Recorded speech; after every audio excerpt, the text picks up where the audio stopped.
Hey guys. So first of all, I want to apologize for not putting videos out for the past 2 days. After the last video, I've questioned a lot. Is it worth the pain of thinking about it openly and talking about it and posting it and thinking about it the entire time? Do I help anybody? Am I helping myself? Like, I don't know. I don't want to stop because I feel like it was kind of helping. I mean, it was exciting, at least, to wake up and try and continue the story. So, I'm gonna at least finish the story. And hopefully, I can help at least one person. I mean, hopefully I can amend all of it, but we'll get there. Anyways, so where were we? Ah, yes, my mom lives in Hawaii. I haven't seen her in 6 years. And it happened right as I was getting into the military. Right after I see her, I go to Turkey and spend about 18 months there. Lindsay gets to come out twice, 3 months apiece, so about 6 months total. We traveled to Paris and Adana, stayed in a hotel on the ocean. It was awesome. I wish we would have been able to connect a little bit more, her and I. I wish we would have tried a little harder. And in the ways we needed to. I just don't think either one of us were mature enough, knowledgeable enough, capable at that time. I don't know. But either way, when I was out there, I got to learn a lot of stuff. I got to learn some golf, I got to learn some bowling and cooking and barbecue and I mean how things go. If life every day in the military would have been that, plus I could smoke. If I could smoke and go to the military, then sign me up for 20 instantly. I'd sign up for 20 because I like the cause. You guys do it weird, crazy, and backward, but I could deal with it if I could go release every day and then come back to work and be a hard worker, but whatever, you do you. Get back from Turkey, go to Delaware, stay there for about 2.5 years before getting out. While we were there, I got to meet the Barents. The Barents were cool. Probably my favorite couple that I met. Sorry to every other couple I ever met. But they were cool. Hope I get to see them again.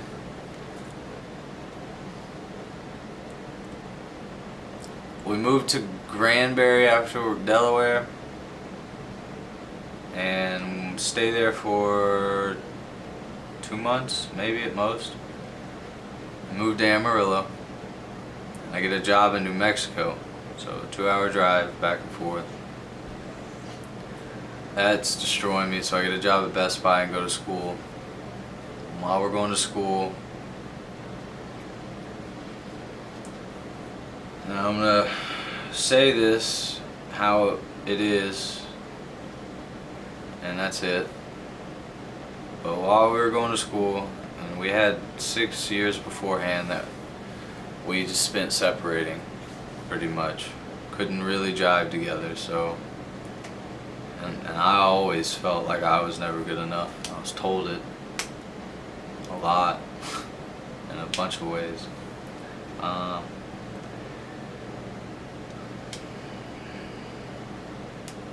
downloaded Tinder. I don't know. shouldn't have. I'm not gonna even talk about needing to, or why you should, or why I did. I get caught, and what should happen did. I got divorced, but there was a lot behind it, because I really never got any further than downloading it. We hadn't been anywhere near healthy. There were a lot of things. I'm sorry for what I did. I really, like, I wish you would just let us have a conversation. A normal one though, not just a fronted one, like she likes to have. Like, just a real conversation, just to be like, yo, I was an asshole to you. You were an asshole to me. Could you say that? And I've asked it. No. But we were, both of us. I was, but you definitely were. I can't get that apology. I can't get that conversation. But right around, I think,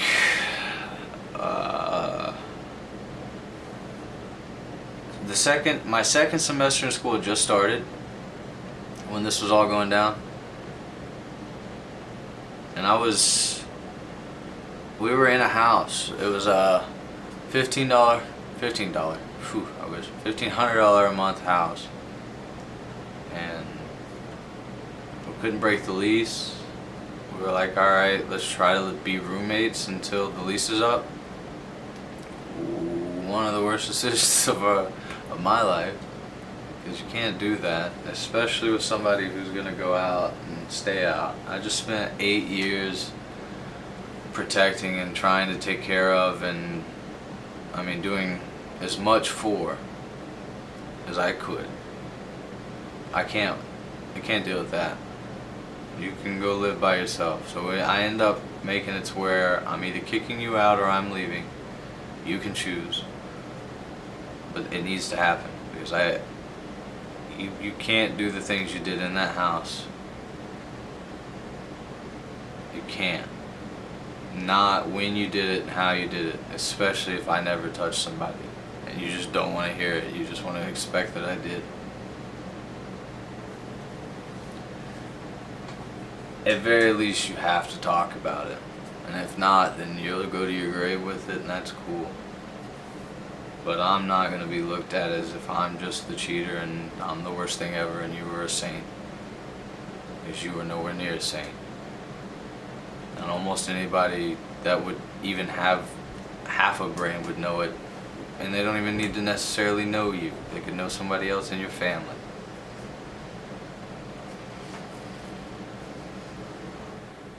But either way, when it happens, Michael Brown, the guy I'm living with his family right now, he calls me up. We hadn't talked in a while. We actually hadn't talked in a very long time, primarily because I was mad at him.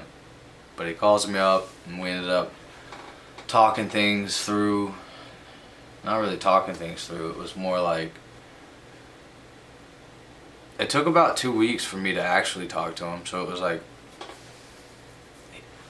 I had to make sure he had the right intentions. He was actually going to try. I had to see it. I had to know what he was doing.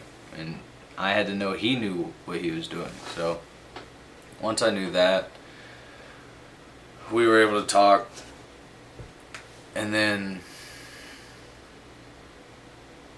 one thing turned to another. He ended up moving out. He moved out to Amarillo, became the roommate in that house to try to help pay for it. Unfortunately, jobs fell through and things didn't happen the way they should have. But we ended up getting a cheaper place together for a year. And he couldn't stay there that long because his son left. Which is understandable. I can't take you from your child. But the day I get back to the house after he had moved out, was the first time since being alone before he had gotten there, knowing he was coming. I hadn't completely had time to take everything in yet. And that's when it was happening.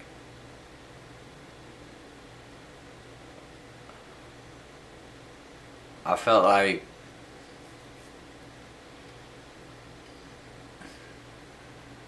I got screwed. And not like as in because Mike left, or but just that's just how I felt. I was just like, I'm screwed. I'm working, and I was working a good job, getting paid $23.50 an hour. Good money. I was more than set paying bills, and I was slipping backwards because my lifestyle before everything had happened was more pricey. And I could have scaled it back, and I was going to. But boy, I had this idea. What if you made a Geek Squad type company, an in-home services company for technology, but you built it through an app, not through a building, not through a door, but through an app on a phone, like Uber. And when you need somebody, they'll show up within 20 minutes. Unless you have a specific person that you've worked with before you're trying to wait for. That's all. An Angie's List / Uber / Geek Squad.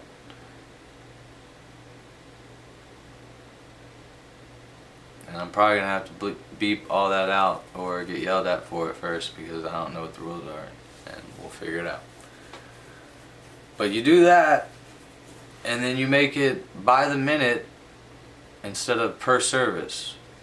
$135 a minute plus a $20 surcharge fee, or $70 an hour. You pay for time, and that's it. I could completely refresh that company. They could be on top of the world, especially through this pandemic, because you'd be able to help everybody through their devices. And I begged for a year. Please listen to me. Can we talk? I need help. You guys do this wrong. A lot wrong. And then you try to pin it on your employees. It was trash. The worst thing I ever experienced in my life. Amarillo, 1814. If somehow Best Buy, you ever watch this, 2019 is, 2018, check it out. That year, you had an employee there that was 100% customer satisfaction rating for a year, up until 1 month, and that month I quit. Come talk to me if you'd like. But now I'm sitting there alone. I got that job, I had that idea, and I wanted to push it, and I ended up meeting somebody who was really cool, and we ended up clicking, and we ended up doing a lot of things together. I wish we would have been able to build a relationship, but things happened, and we couldn't.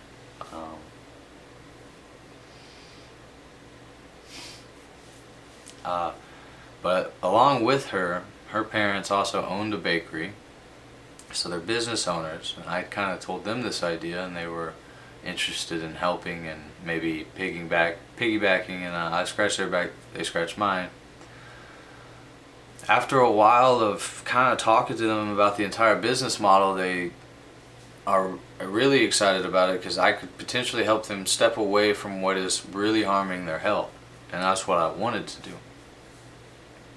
And they were they were soft on it, but then ended up agreeing. But it was, I legitimately sat down, I'm about to quit Best Buy so that I can really put in a lot of time and effort into this business idea. While I do that, and the only reason why I will quit is if you guarantee me a job at the bakery, which I got a yes, and I did work twice before I was fired because she cheated on me. The chick.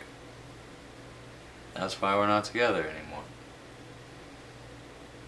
Now, there are circumstances. I'm going to say she cheated on me, and you can take it to the furthest extent. It wasn't that far. She's not that bad of a person. A lot of things went down. I was already going through too many emotions. She said things the wrong way. She literally could have said it any other way. But either way, I got fired because it might have been awkward. So now I've quit Best Buy. And I've gotten fired because it might be awkward because I got cheated on. Now I have no job and I have a business idea.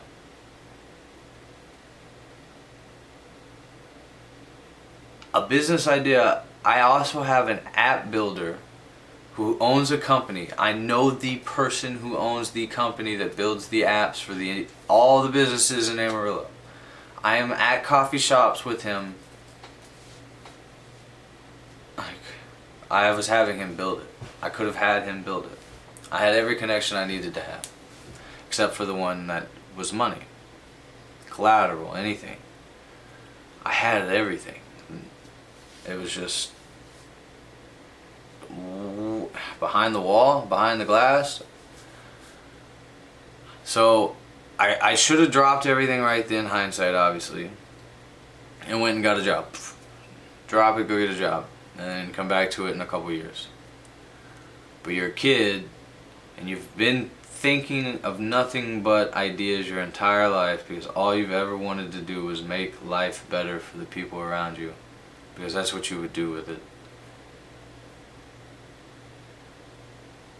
And you have one, not only your friends and family and people close to you and just the random people and civilians you talk to about it, but VPs at banks, yes, I'll give you the money, you need collateral. And I need at least X percentage before I can give you this because you're asking for a lot. But we absolutely are down with the idea, we just need collateral. I have that kind of backing. Patent my business plan because it's solid enough to just patent that, and then it'll cover what I need it to cover, because we can't do algorithm based, we can't do different. I was trying to do different things, but from all the knowledge that you're saying, we just patent the business plan because it was solid. I had it was all right here. So instead of go get a job, I slammed on it. You might have seen me post on Facebook about it. You probably ignored it because most people have ideas. Not many people have good ones. And I think I had a really good one. But so now I'm out of jobs. I'm dealing with that. And I feel very close because I just got told to by VP that the money's there. I just got to get collateral or this or that or figure this out. Actually, no, it wasn't even that. I don't need to get collateral. It was I literally just needed a piece of paper. I needed to go get this piece of paper filled out, buy this, and they actually have a free thing that help people do it. They're like, go do this, and then we're going to send you to our upstairs room because you need higher lending than that, but that's all you'll need. Because we were on the phone with the VP and he was on speakerphone and we heard all of it. So when did all that? Amongst doing all of these things, my car gets repossessed because I haven't paid a bill in a while. Well, I mean, I'm paying rent actually. I use fantasy football money on rent to live because I was really close to something not many people would ever lend an ear to, and if they would and took effort, it'd go pretty far.